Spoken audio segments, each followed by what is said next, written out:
नमस्कार।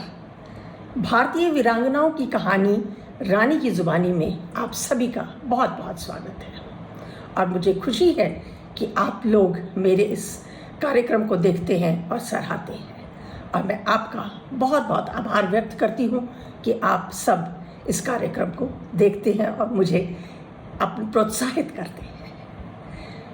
आज की जो वीरांगना है वो भारत की पहली ट्रेड यूनियन महिला जिनके आगे नेतृत्व में आगे चलकर ये ट्रेड यूनियन बनी और जिन्होंने मजदूरों के हक के लिए सारे परिवार से, अपने परिवार से और इस जो मुश्किलें थी उनको हल करते हुए वो उनकी एक बहुत ही प्यारी नेता बनी, जिनको ज़्यादातर लोग मोटा बहन के नाम से जानते हैं।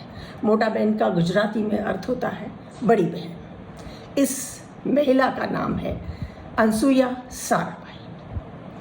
अनसुईया साराभाई का जन्म 11 नवंबर 1885 में गुजरात में एक उद्योगपतियों और व्यापारियों के घर हुआ, परंतु 9 साल की उम्र में ही वो अपने माता पिता को खो चुकी थी और इनके चाचा ने इनका लालन पालन किया, इनके भाई अवनलाल साराभाई और छोटी बहन का भी। ये आगे पढ़ना चाहती थी परंतु चाचा ने इनकी पढ़ाई पर रोक लगा दी और 13 वर्ष की बाल अवस्था में ही इनका विवाह हो गया।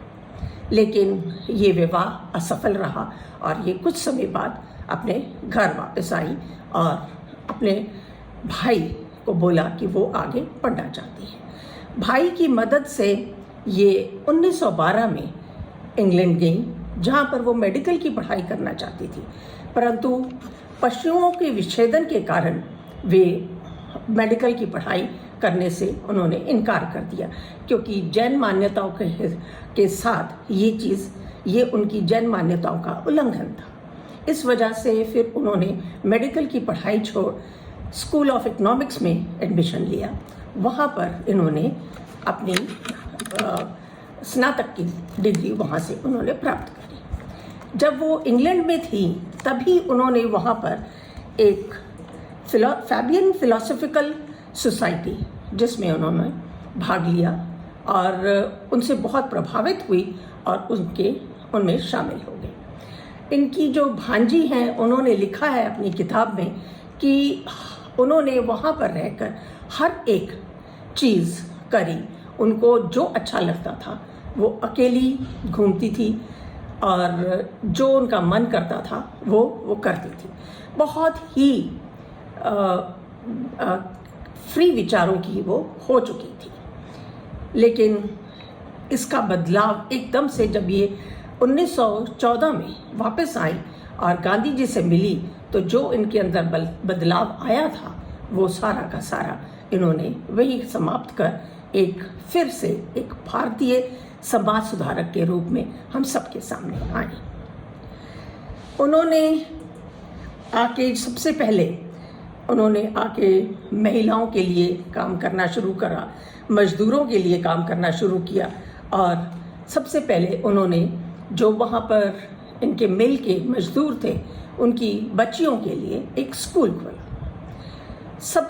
उन्होंने खुद अपनी एक पुस्तक में लिखा है कि उनका जो एकदम से जो उनके जीवन में बदलाव आया वो इस कारण आया कि एक दिन ये बाहर अपने आंगन में बैठी थी और वहाँ से कुछ मजदूर महिलाएं जा रही थी जो बहुत ही थकी हुई और मुश्किल से चल पा रही थी। तो उन्होंने उनको देखा और उनको बहुत बुरा लगा इस बात का और ये भागकर उनके पास गई और उनसे बात करी कि उनका ये हाल कैसे हुआ। तो उन महिलाओं ने बताया जो उनको जानती थी थोड़ा सा, उन्होंने कहा कि ये हम 36 घंटे की ड्यूटी कर आ रही हैं, जिसमें 2 रातें और 1 दिन, और हमने कुछ खाया नहीं है। ये दशा देखकर उनका दिल, और उन्होंने सोचा कि मेरे को अपने समाज के लिए और इन मजदूर महिलाओं के लिए, इन मजदूरों के लिए कुछ ना कुछ करना पड़ेगा। और उन्होंने फिर मजदूरों के साथ मिलकर एक संगठन बनाया। जब वो इंग्लैंड में भी थी उस वक्त पे भी अनसुईया को जो वहाँ के लोग थे उनके साथ वो देखती थी कि महिलाओं की स्थिति उन जो भारत की महिलाओं की स्थिति थी उनसे बहुत बेहतर है। और अनसुईया ने देखा कि वहाँ की जो महिलाएं हैं वो चुनाव के लिए भी खड़ी होती हैं और अपने हक की मांग भी करती हैं। और ये जो चीज़ें थी इनका असर अनसुईया पर बहुत पड़ा था। और जब वो भारत आई और ये जो चीज़ें थी ये वो अपनी भारतीय महिलाओं पे अपने समाज में इनको लागू करने का सोच रही थी। उन्होंने अपनी जो जीवन शैली है वो धीरे धीरे महात्मा गांधी के अनुयायी बनकर उनके उसी में वो ढलती गई। और जब वो लंदन गई थी क्योंकि उनके भाई ने ही उनको प्रोत्साहित किया था कि उनको आगे पढ़ना चाहिए, और जब वो पढ़ रही थी उनके भाई को ये नहीं पता था कि आने वाले कल में वो उन्हीं के विपरीत खड़ी होकर मजदूरों की मांग के लिए वो उनका साथ देंगी और ना कि अपने परिवार का। और ये जो क्रम था, जो इस क्रम में जब वो आई हैं और उन्होंने मजदूरों को और जो जितने मिल के मजदूर थे और जो वहाँ पर काम करने वाले लोग थे उन सब के साथ जो बुनकर लोग थे उनकी को मिलाकर इन्होंने वहाँ पर एक सोसाइटी बनाई, एक संघ बनाया, जिनमें उन्होंने महात्मा गांधी के ही आदर्शों पर चलकर उन्होंने कहा कि तुमको अपनी मांगे रखनी चाहिए और मांगे उनको पूरा करने के लिए हमें हड़ताल करनी चाहिए, लेकिन हड़ताल में हमें हिंसा पसंद नहीं है। अहिंसा जैसे चीज़ें आराम से शांति से हमें अपनी मांगे रख कर अपनी बात मनवाने की हमारे अंदर एक निश्चय कर हमें आगे चलना चाहिए। अनसुईया तय कर चुकी थी कि वह परिवार का समर्थन ना कर जो अपने भाई से बहुत प्रेम करती थी वो मजदूरों के अधिकारों के लिए मांग करेंगी और उनके साथ खड़ी होंगी, और मजदूरों की जो स्थिति है उसको वो सुधारने में उनको लगा कि उनको सुधारने के लिए उनको एक सहारे की ज़रूरत है। और सबसे पहले उन्होंने ये मांग रखी कि उनके पास फिक्स्ड घंटों का काम होना चाहिए।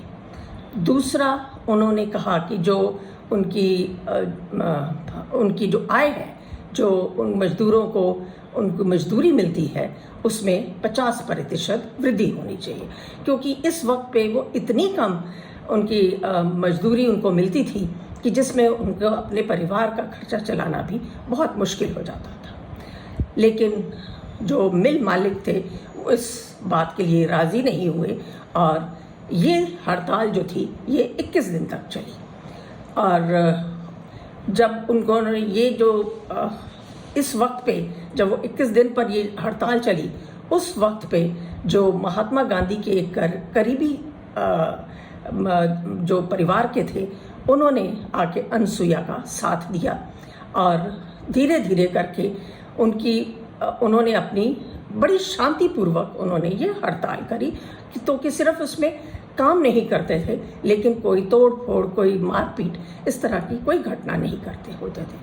जब गांधी जी ने देखा कि इतने दिन हो गए हैं इनकी किसी भी चीज़ पर इनका कोई असर नहीं पड़ रहा तो गांधी जी ने वहाँ पर जाकर अनशन किया। वो था 15 मार्च 1918 में गांधी जी वहाँ आए और उन्होंने अनशन के अपना बताया कि अगर आप इनकी मांगे पूरी नहीं करेंगे तो हम सब अनशन पे बैठेंगे। इस बात को लेके मिल मालिक भी और जो बाकी की जनता थी वो थोड़े से घबरा गए कि अब कैसे होगा। फिर भी गांधी जी ने 15 मार्च से लेके 18 मार्च तक जब अनशन किया और 18 मार्च को उनकी जो मांगे थी वो पूर्ण हुई। पूर्ण में सिर्फ उनको 35% की वृद्धि दी, उनको 50% की वृद्धि नहीं मिली। इससे भी गांधी जी ने कहा कि उनकी जो स्थिति है मजदूरों की, उस पर कुछ सुधार होगा। इसी तरह से वो आगे जो उनकी स्थिति थी उसको सामान्य करती करती उनको जो बोनस उनका बंद हो चुका हुआ था, उनको दोबारा वो बोनस दिलवाया गया। फिर महंगाई बढ़ चुकी थी और महंगाई के हिसाब से उन मजदूरों की तनख्वाह में भी बढ़ोतरी करी गई। और अनसुईया ने एक पुल, एक मिल मालिकों और मजदूरों के बीच में जो दूरी थी उसको उन्होंने भरा और आपस में बात करके हर एक मुद्दे को सुलझाने की सलाह दी।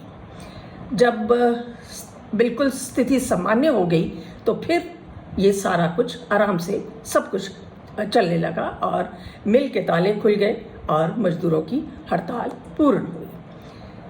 एसोसिएशन फिर इस बार जो अनसुईया के जो भाई थे उस वक्त मिल एसोसिएशन के प्रधान वही थे, लेकिन इसमें भी महात्मा गांधी ने ही बीच बहुत बड़ा इनका हाथ है, क्योंकि दोनों भाई बहन आपस में इतने दृढ़ निश्चय थे।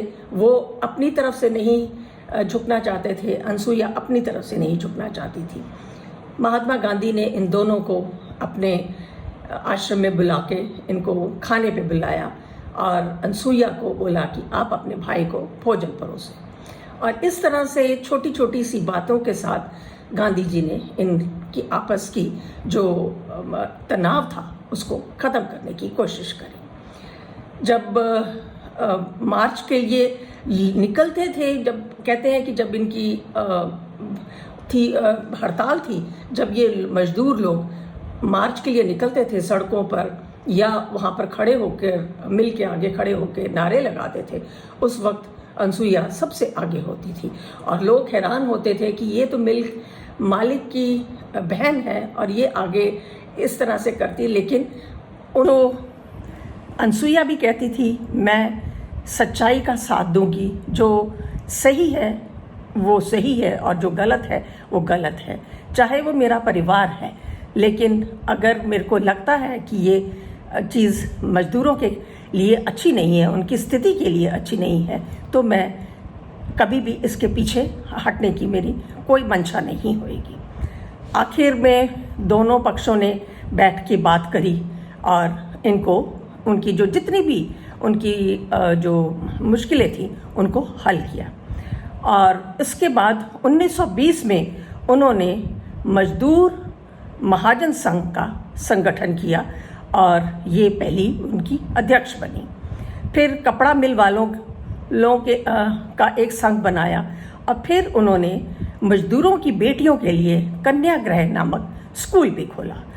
अनसुईया ने जो ट्रेड यूनियन खोली थी उसका मिल मालिकों के घर से ये ताल्लुक़ रखती थी, लेकिन फिर भी वो उनके साथ खड़ी ना होके मजदूरों के साथ खड़ी होती थी। जब 1972 में जब इनकी मृत्यु हुई, उस वक्त कहते हैं करीब 2 लाख मिल मजदूर की ये नेता बन चुकी थी, क्योंकि इनको सब इतना प्यार करते थे। और ये इनका नाम जनता अनसुईया साराभाई के नाम से तो इनको कोई नहीं जानता था, हाँ मोटा बहन के नाम से इनको सब जानते थे। और जब भी कोई जिक्र होता तो मोटा बहन के नाम से ही होता था। ये हमारी जो एक महिला थी, एक वीरांगना थी, जिन्होंने एक शुरुआत करी, एक लेबर एसोसिएशन बनाई मजदूरों के लिए, महिलाओं के लिए और उन बच्चियों के लिए कुछ कर गुजरने की उन्होंने जब ठान ली और उनके लिए कुछ किया। और उनका जो जीवन था वो इन्हीं को समर्पित कर दिया और अपनी एक महत्वपूर्ण भूमिका मजदूरों के सुधार के लिए, समाज के सुधार के लिए उन्होंने ये बनाई और इसके ऊपर बहुत इसकी भूमिका निभाई। देश के इतिहास में इन्होंने एक अनूठा स्थान पाया है और भारतीय महिलाओं के लिए या मजदूरों के लिए एक मिसाल कायम करी है। ऐसी वीरांगना को हम शत शत नमन करते हैं। धन्यवाद। अगली श्रृंखला में एक और वीरांगना के साथ फिर प्रस्तुत होंगी। तब तक के लिए धन्यवाद, नमस्कार।